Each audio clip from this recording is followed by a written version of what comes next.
The success of Neighbours, gosh, it's a question that's been asked me so many times, and I don't really know for sure, but my suspicion is that it took off, particularly in the UK, because of the weather.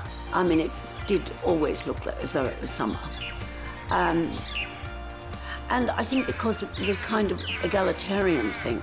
I mean, when we first started, I mean, I was living in number 24 with my brother Max, who was a plumber, and his two sons.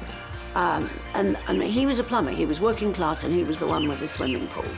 Next door was Jim Robinson, who was an accountant and much posher, and he didn't have a swimming pool. So it was, I think it would have been a bit of a shock to those in the UK. I don't think they would have expected that. And I think that's an Australian thing that they latched onto, perhaps. And then, I mean, they were beautiful, beautiful young people in bikinis.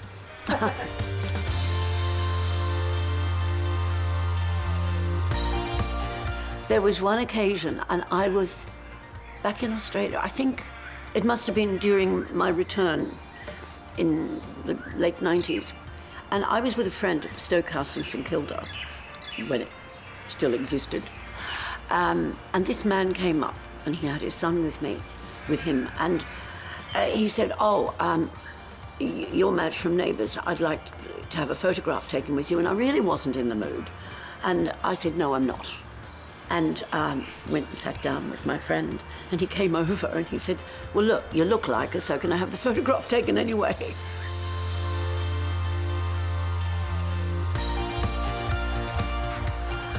I moved back to Melbourne last November, essentially for family reasons, and also, I mean, things imploded over there. The recession hit.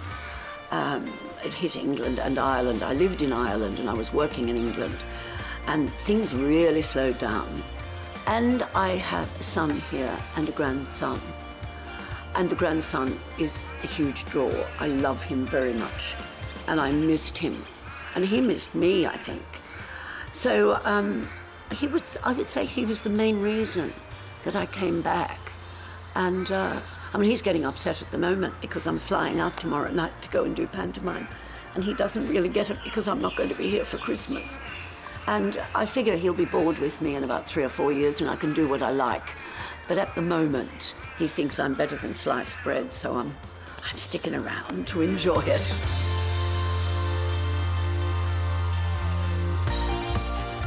Well, I'd been living in Ireland for 5 years when I first came back. And I have a beautiful house over there. I've still got it. And I was missing it. I really wanted to go back. And I wasn't happy with the way they'd been writing the character.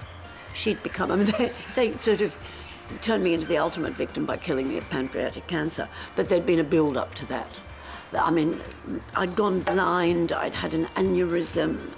I mean, it was just one thing after another, and I thought, this isn't what I signed up for, this isn't what I built, this isn't the character that I went to no end of trouble to build up.